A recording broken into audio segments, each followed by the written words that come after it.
नमस्कार दोस्तों, आज मैं आपको एनआरआई होम लोन के बारे में बताऊंगा। एनआरआई होम लोन मतलब यानी कि जो नॉन रेसिडेंट इंडियंस हैं, जो भारत के बाहर प्रवासी लोग रहते हैं, उनको होम लोन किस तरीके से मिलेगा। मैं इसके अंदर सब कुछ बताऊंगा, loan tenure, eligibility, interest rate, documentation और रेसिडेंशियल स्टेटस। यानी कि ये कंप्लीट वीडियो है जो एनआरआई होम लोन के लिए आपको चाहिए। इसके अलावा आपको कोई दूसरा वीडियो देखने की ज़रूरत भी नहीं पड़ेगी। सबसे पहले मैं बात कर लूँ, ये जो होम लोन डिस्कस किया जा रहा है ये सिर्फ एनआरआई और पीआईओस के लिए डिस्कस किया जा रहा है। Non resident Indians, persons of Indian origin, मतलब जिनके कभी मूल पिताजी या दादाजी इंडियन निवासी रहे हैं लेकिन वो अब विदेश में जाके सेट हो गए हैं। अब सबसे पहली बात करी जाती है, सबसे पहला ये सवाल आता है आपके दिमाग में कि एक एनआरआई डॉक्यूमेंट कैसे एक्सिक्यूट करेगा। मतलब जो एग्रीमेंट रहेगा, होम लोन का एग्रीमेंट या दूसरे जो डॉक्यूमेंट फॉर्मेलिटीज़ हैं वो किस तरीके से कंप्लीट करी जा सकती है। देखिए, अगर एनआरआई होम लोन लेते वक्त इंडिया में प्रेजेंट है तो सब कुछ नॉर्मल तरीके से हो जाएगा बिना कुछ करे। लेकिन अगर कोई एनआरआई चाहता है कि वो जैसे विदेश में रहते हुए भी यहाँ पर घर खरीद ले, तो ये भी बिल्कुल पॉसिबल है।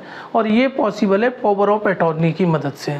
मतलब ये है, NRI power of attorney execute करेगा, उसको इंडियन एम्बेसी से अटेस्ट करवाएगा और इंडिया भेज देगा। जिसके नाम भी पावर ऑफ अटॉर्नी वो भेजेगा, उस व्यक्ति को पूरा अधिकार रहेगा कि वो उसके एनआरआई के बिहाफ पर सारे डॉक्यूमेंट एक्सिक्यूट करे, सारी लीगल फॉर्मेलिटीज़ कंप्लीट करें। और ये बिल्कुल लीगल तरीका है, इसमें लोन मिलने में भी कोई दिक्कत नहीं आती।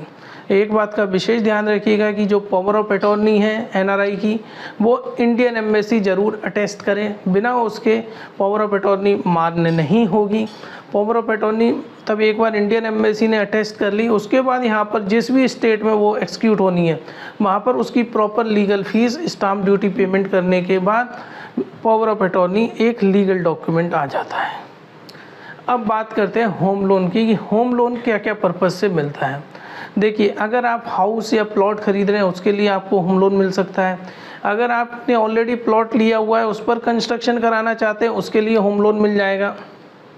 आपका ऑलरेडी किसी और बैंक में लोन चल रहा है लेकिन अब आप उसको टेक ओवर कराना चाहते हैं, उसके लिए आपको होम लोन मिल जाएगा। अगर आपने घर खरीदा है पिछले 12 महीने में तो उसका रिम्बर्समेंट भी आपको मिल जाएगा, कंस्ट्रक्शन का भी रिम्बर्समेंट मिल जाएगा अगर आप ऑलरेडी बना चुके हो लेकिन अब आप उसका रिम्बर्समेंट चाहते हैं तो।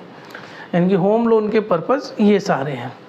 होम लोन जो भी आप प्रॉपर्टी खरीद रहे हो उसका 80 to 85% मार्केट वैल्यू के अकॉर्डिंगली आपको लोन मिल जाता है। मान के चलिए आप कोई प्रॉपर्टी अगर 1 करोड़ की खरीद रहे हैं तो बैंक आराम से आपको 80 लाख से 85 लाख तक का लोन दे देगा। अब बात करते हैं एलिजिबिलिटी।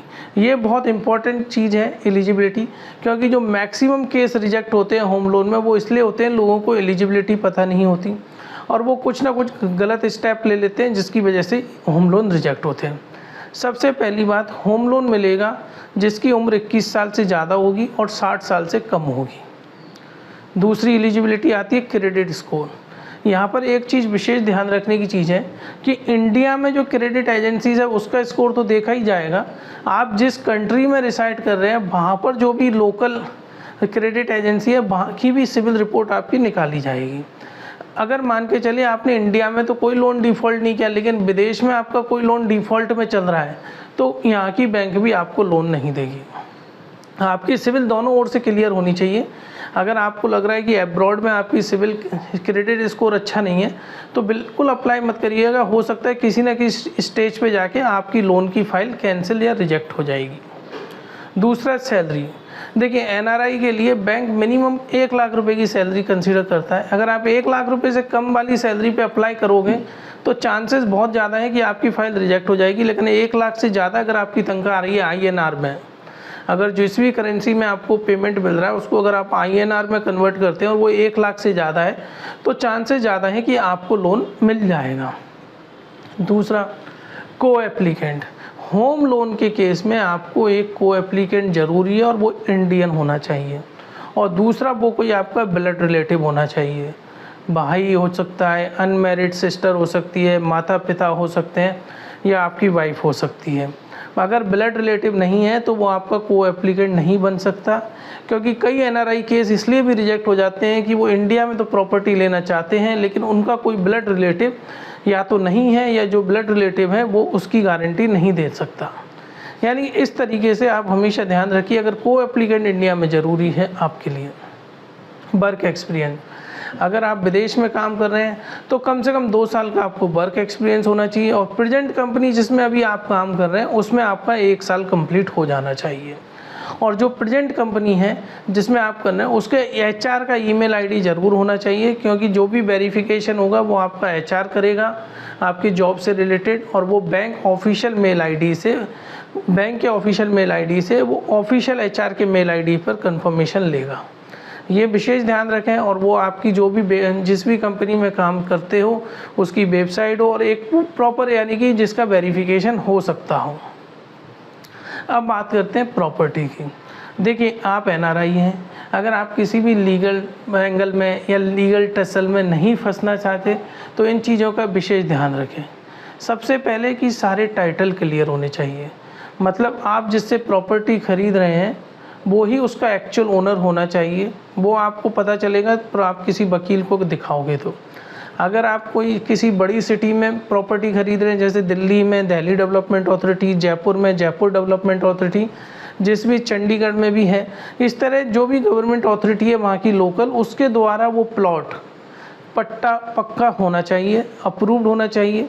अगर मान के चल, और आपकी जो प्रॉपर्टी है वो किसी भी लीगल डिस्प्यूट से फ्री होनी चाहिए, उस पर कोई वाद विवाद कोर्ट में कोई केस नहीं चल रहा हो, उसको सील नहीं किया गया हो, इस तरह की प्रॉपर्टी होनी चाहिए। दूसरी, अगर आप फ्लैट ले रहे हैं या बना बनाया घर लिया है तो इस बात का विशेष ध्यान रखें कि उसमें कंस्ट्रक्शन की परमिशन ज़रूरी है या नहीं वहाँ के लोकल लॉज के अकॉर्डिंगली।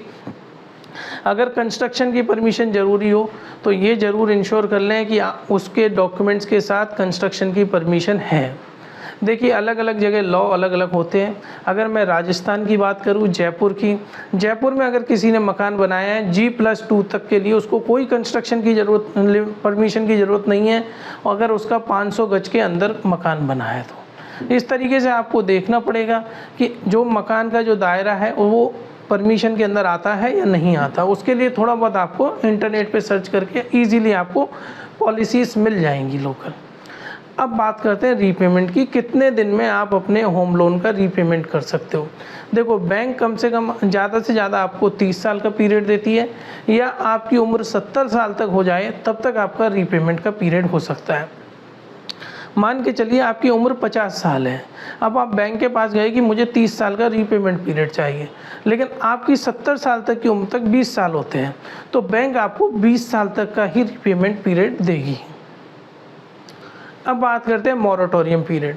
देखो मॉरेटोरियम पीरियड से आप ये समझिए कि आप मान के चलिए ये मिलता है जनरली कंस्ट्रक्शन वाले फ्लैट्स में, या कंस्ट्रक्शन आप घर का करा रहे हो, आपने बैंक से लोन लिया घर कंस्ट्रक्शन कराने के लिए, तो कंस्ट्रक्शन कराने में टाइम लगता है, तो इस दौरान बैंक क्या करता है आपको मॉरेटोरियम पीरियड दे देता है। बैंक कहता है कि मॉरेटोरियम पीरियड में आप सिर्फ अपना ब्याज जमा करिए, आपका तब मॉरेटोरियम पीरियड ख़त्म हो जाएगा, उसके बाद आपकी रेगुलर EMI चालू होगी।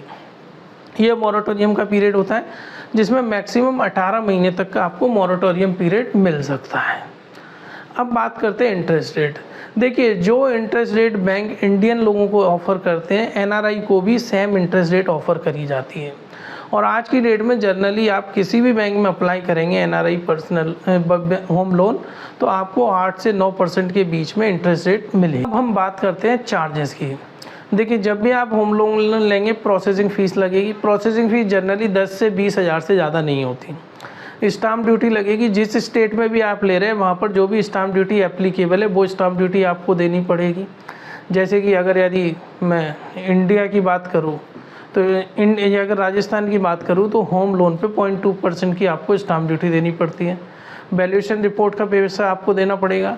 TIR टाइटल इन्वेस्टिगेशन रिपोर्ट जो वकील की रिपोर्ट होती है उसका पेमेंट आपको देना पड़ेगा। सर से ही चार्जेस देने पड़ेंगे।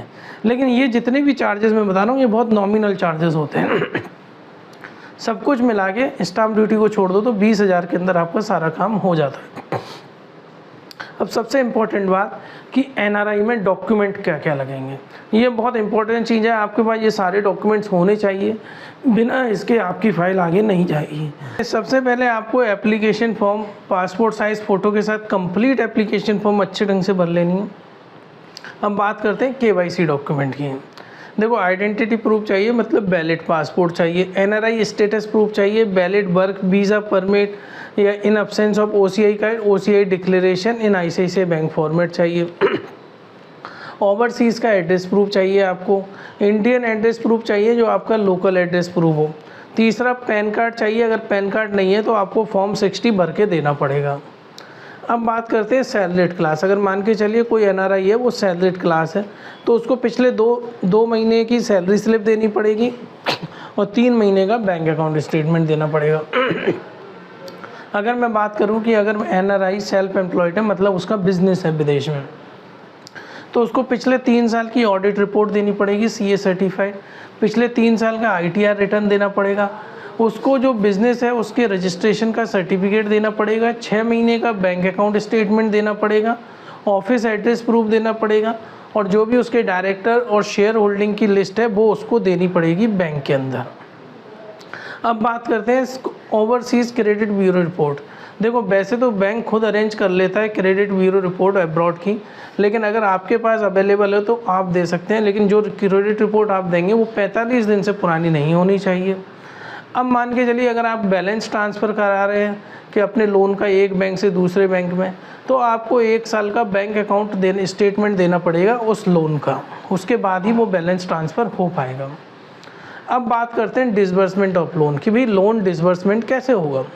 देखिए, अगर आप फ्लैट खरीद रहे हैं, मकान खरीद रहे हैं, तो जो पेमेंट है वो सेलर को जाएगा जिससे आप खरीद रहे हैं।